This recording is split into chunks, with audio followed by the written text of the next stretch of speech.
Bonjour, je m'appelle Maureen Ball et je suis majeure de la promotion 2019-2020 du Master 2 Politique comparée à l'Université de Bordeaux. J'ai fait une licence de droit à l'Université de Bordeaux, au cours de laquelle j'ai pu me spécialiser en sciences politiques au cours de la 3e année. Et ensuite, je suis entrée dans le Master Politique comparée, toujours à l'Université de Bordeaux.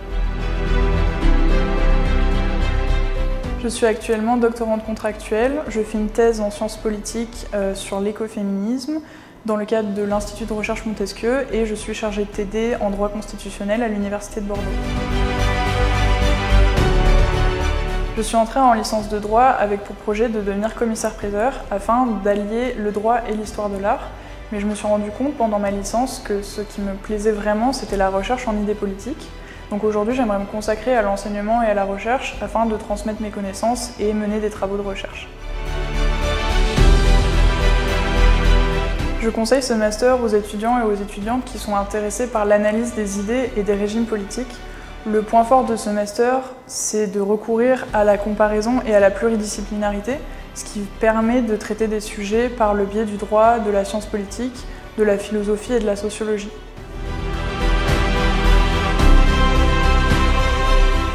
Mon meilleur souvenir à la fac, ça doit être ma soutenance de mémoire en Master 2.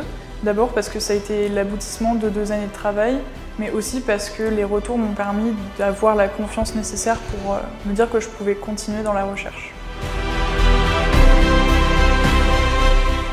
Mon conseil pour les personnes qui veulent candidater à ce master, ce serait d'abord de s'assurer de la cohérence de son projet et de sa candidature. Par exemple, de faire un mémoire facultatif en Master 1 si c'est possible, comme moi j'ai pu le faire, et ce qui m'a permis de me rendre compte que la recherche c'était vraiment ce qui me plaisait. Ou alors, si on veut continuer dans une filière plus professionnelle, de chercher des stages en Master ou en licence. J'aimerais tout d'abord remercier M. Claret d'avoir accepté de diriger mon mémoire en Master 1, qui était mon premier travail de recherche. J'aimerais ensuite remercier M. Chastenay qui a accepté de me guider et de me conseiller en Master 2 et aujourd'hui sur ma thèse.